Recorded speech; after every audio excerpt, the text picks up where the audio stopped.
Hi folks, and welcome to this week's Skippy track guide at Imola. And I can't remember the last time the Skippies were around here. It was definitely a few seasons ago.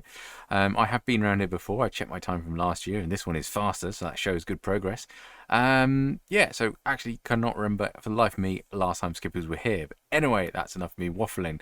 Above my head, I'm going to put a little overlay of how I get to these practice sessions, just in case you're new here. You can see how I do the practice sessions, so if you want to practice a bit earlier than the actual official races go live, then that's how you do it. Otherwise, let's crack on with the track guide itself. Let's get rid of all that mumbo jumbo. Track usage and temperatures are all here. 56% usage, so quite high usage to be honest, and 83 Fahrenheit, so a little bit warmer than we've been used to over the past couple of weeks.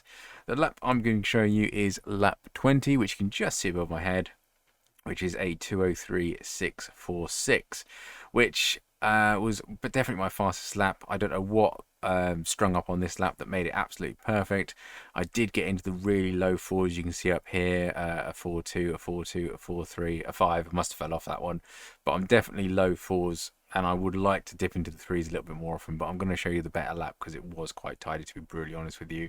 And well, yeah, if you like this video, please do let me know, and let me know how your races go as well. I do enjoy hearing that, particularly the week I had last week. Bloody awful. So yeah, I do enjoy hearing some good news from you guys, so keep that up. Otherwise, that's enough waffling. Let's crack on with it.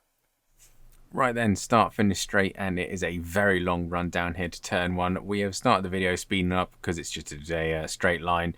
Just minimize steering angle and minimize track distance as much as we can, and we are trying to hunt for the 100 board.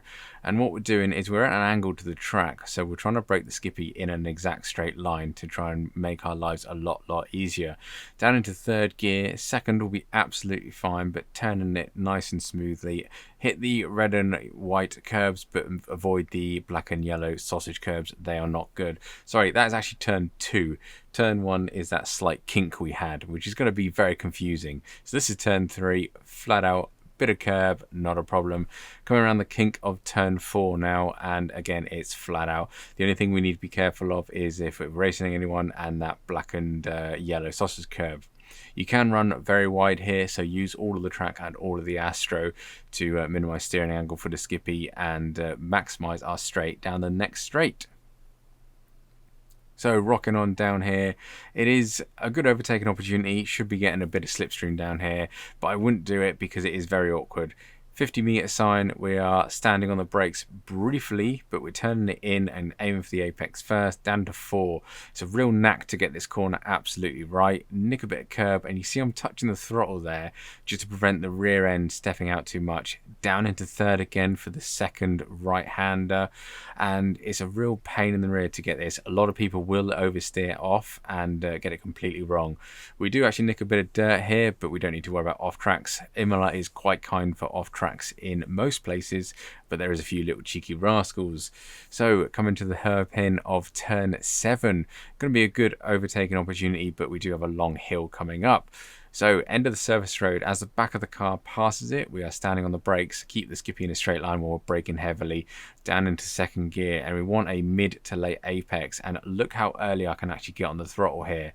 I actually hold the throttle at about 50% briefly to get the Skippy turned, and then absolutely nail it on the way out. Again, the exit is really good here. We can use all of the AstroTurf. As I say, Imola is quite good with off tracks, so we may as well use what we have available. Get a good exit here. Don't worry about the entrance as much. Exit is far more important because we do have a lovely hill to come up, and the slipstream will be huge here as well. Coming into turn 8, which is a fantastic corner to be honest. Again, quite awkward to get an overtake through it. It's quite a fast corner. 50 board again, and what we're doing is we're just stabbing on the brakes just as the car passes it. You can change down to third, but I do find it over revs the engine just a slight tad. You can take a little bit more curb without worrying too much, but again, you can see I have a lift here. You do not run a one wide because the concrete to the right hand side there is an off track, but use all of the AstroTurf to your advantage. Coming down the hill now to turns 9 and 10. Really tricky pair of corners to get right, and the track does get really narrow. You can see it's quite a wide track at the moment. Coming down the hill, if you do get a good run, then you need to get this overtake done before 9 and 10. It is a little bit tricky and really only one line through it. 50 board, we are starting to turn the car in to hit the apex at turn 9 and then braking. I stay in 4th all the way down there. You might be tempted to change up to 5th. I wouldn't bother, stay in 4th. As we hit the curb, back on throttle and then braking in a straight line as best we can down into 2nd. You can see I'm a little bit on throttle there just to control the deacceleration of the car. As much curb as we dare of turn 10, but again miss them black and yellow curbs, and try and keep most of the car on the red and white curving here. There is a cheeky little off track and there used to be a slowdown. I only got a slowdown if I went really wide. I also stay on the red and white curbing because if you come off too early it is a bit of a bump, so it's not very nice for the Skippy to be bottoming out there. Come into the tricky last chicane now, and this one is going to have to be a really tricky one to get right.